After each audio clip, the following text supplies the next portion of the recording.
मेंदिके गावात एक खांब आहे जो वाऱ्याने नाही तर शक्तीने हलतो.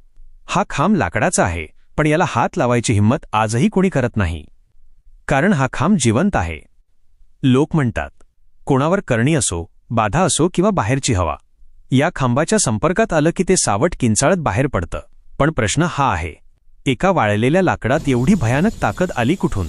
ही कथा आहे त्या दुपारची, जेव्हा साक्षात बाळूमामा इथे विश्रांती घेत होते. अचानक रानातून एक माणूस धावत आला. त्याचे कपडे फाटलेले, डोळे रक्तासारखे लाल आणि तोंडातून जनावरच्या गुरगुरण्याचा आवाज येत होता. तो माणूस नव्हता उरला, त्याच्यावर एका भयानक शक्तीने ताबा मिळवला होता. तो सरळ मामांच्या अंगावर धावला.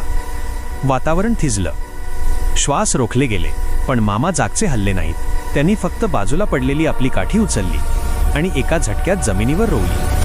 मामांचा आवाज कडाडला, खबरदार, जिथं माझी काठी उभी आहे तिथं जगातली कोणती